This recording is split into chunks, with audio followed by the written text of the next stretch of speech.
Bago ko ipagpatuloy yung pagtatambak, mag-grinder muna ako ng abang para sa utility box. Kinuha ko muna yung total na sukat tapos dinivide sa 4. Dalawang outlet kasi ilalagay ko sa pader na to. Sa ngayon isa lang muna kasi magkakaroon ng ground layout. Napaisip nga ako lagyan ko na rin tong kabila. Sabi ko, lagyan ko na nga. Kesa naman pagtanda ko doon pa ako mag-iisip na wag ka nang mawala. So, yung dapat nilagyan ko to ng outlet. Wag ka nang mawala. Ngayon. Kaya nung na-realize ko, sinukat ko na agad yung kanyang total. Tapos dinibay-dibay ulit sa 4 gamit human calculator. Basic. Dalawang outlet din kasi yung ilalagay ko dito. Para kung magdadagdag ng extra fan at ilaw, di na mag-e-extentasyon. Nang Don Romantico. Yay!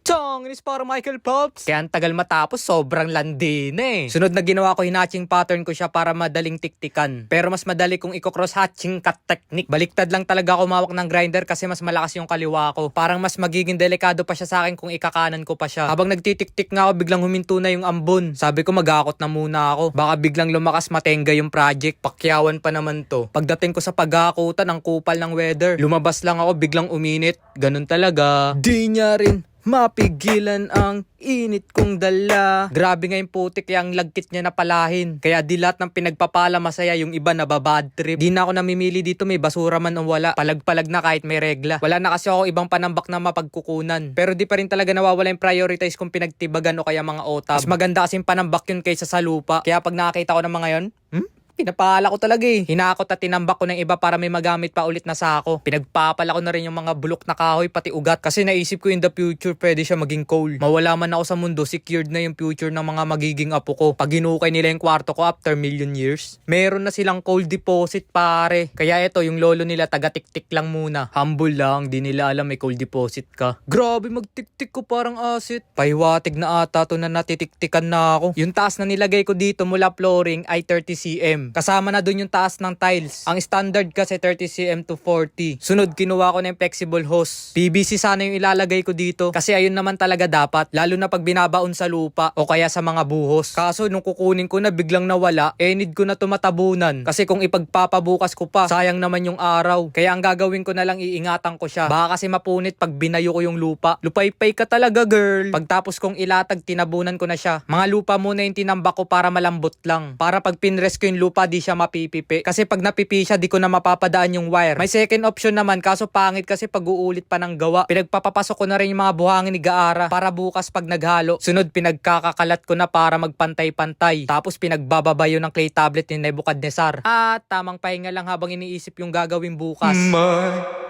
bukas.